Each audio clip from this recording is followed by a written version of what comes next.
temporale qui s'en va. Bon, en tout cas, si on s'intéresse au sujet de la vidéo, je vais te parler du corps calleux. Et le corps calleux, alors, où il est?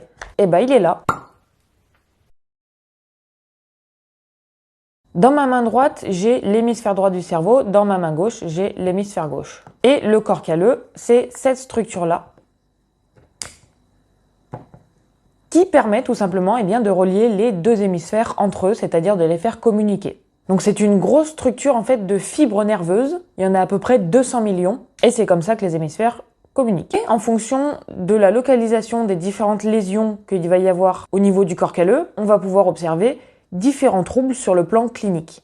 Le syndrome de disconnexion calleuse, c'est tout simplement une lésion ou une atteinte au niveau du corps calleux. Donc les causes peuvent être diverses. On a par exemple les patients split brain, qui veut dire cerveau divisé. Ces patients-là, on leur a par exemple coupé le corps calleux au cours d'une chirurgie pour par exemple mettre fin à une épilepsie qui est pharmacorésistante. Donc dans ce cas-là, pour éviter que la crise épileptique se propage à tout le cerveau, on va couper le corps calleux, ce qui fait que comme les hémisphères ne pourront plus communiquer, la crise épileptique ne se propagera plus à l'ensemble de l'encéphale. On peut avoir également des tumeurs du corps calleux, des pathologies vasculaires, par exemple comme un AVC postérieur, concernant les artères péricalleuses postérieures par exemple, des ruptures d'anévrisme sur les artères péricalleuses ou bien des hématomes qui vont dans ce cas-là comprimer le corps calleux. Il y a également ce qu'on appelle l'agénésie du corps calleux. En fait, c'est une malformation, tout simplement, du corps calleux. Et enfin, la nécrose du corps calleux qu'on appelle la maladie de Markafava-Bignami. C'est tout simplement une maladie neurologique en fait qui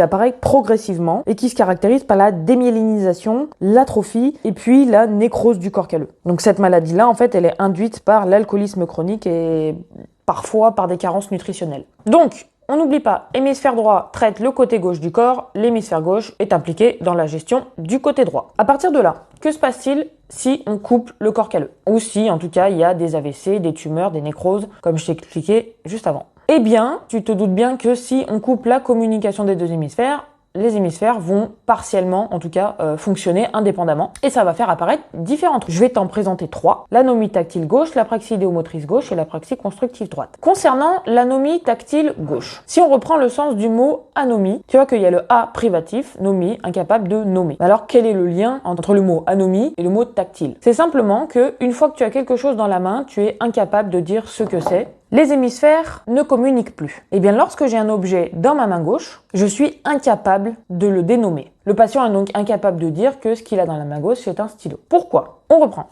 La main gauche, elle est traitée par l'hémisphère droit. L'hémisphère droit reçoit l'information et on se souvient que l'hémisphère gauche est impliqué dans le langage. C'est donc lui qui va donner des noms, parler, s'exprimer verbalement. Donc le schéma de l'information, si je tiens mon stylo dans la main gauche, ça va être comme ça. Ça remonte. Hop, ça arrive à mon hémisphère droit envoie l'information à l'hémisphère gauche pour que l'hémisphère gauche puisse dire quel est l'objet que j'ai dans la main gauche. Sauf que si les deux hémisphères ne communiquent plus, eh bien le passage de l'information de l'hémisphère droit à l'hémisphère gauche ne se fait plus. Et donc, on est incapable de dire l'objet que l'on tenait dans la main gauche. Un autre trouble que l'on observe en cas de section du corps calleux, c'est ce qu'on appelle l'apraxie idéomotrice gauche. L'apraxie, c'est un trouble du geste. Et il y a différentes catégories d'apraxie, l'apraxie motrice, l'apraxie idéomotrice et l'apraxie idéatoire. Dans cette vidéo, les détails ne nous intéressent pas. Tout ce que je veux t'expliquer, c'est que en cas de section du corps calleux, on voit l'apraxie idéomotrice gauche. C'est-à-dire que les ordres verbaux, donc ce qu'on nous donne, ce qu'on nous dit à l'oral, eh bien les ordres verbaux, ils vont pas être correctement exécutés par le membre supérieur gauche. Pourquoi? Eh bien parce que une fois qu'on nous donne une consigne à l'oral, la consigne orale, par exemple, faites le V de la victoire avec votre main gauche, donc ça. Si quelqu'un me donne l'ordre de faire ça, la consigne orale est traitée au niveau de l'hémisphère gauche qui gère le langage, et on se souvient que la main gauche est gérée par l'hémisphère droit, donc la consigne orale est arrivée à l'hémisphère gauche, mais elle ne peut pas passer à l'hémisphère droit qui gère la mobilité de la main gauche. Donc, effectuer un geste sur ordre verbal, quand on a le corps calleux sectionné, c'est impossible. C'est ce qu'on appelle l'apraxie idéomotrice gauche. Et enfin, un autre trouble, mais cette fois-ci qui concerne plutôt l'hémisphère droit, c'est ce qu'on appelle l'apraxie constructive droite. Alors là, encore une fois, tu vois que dans ce tableau clinique-là, il y a le mot apraxie. Toujours la même chose, c'est un trouble du geste. Constructive, pourquoi? Parce que, comme je t'ai expliqué au début de la vidéo, l'hémisphère droit traite principalement les informations visio-spatiales. La 3D, la profondeur, tout ce qui est, disons, non verbal. Dans le cas de l'apraxie constructive droite, les dessins de la main droite vont être désorganisées spatialement, et tout ce qui concerne les tâches où il y a des éléments à manipuler au niveau spatial, comme par exemple les cubes de Cos,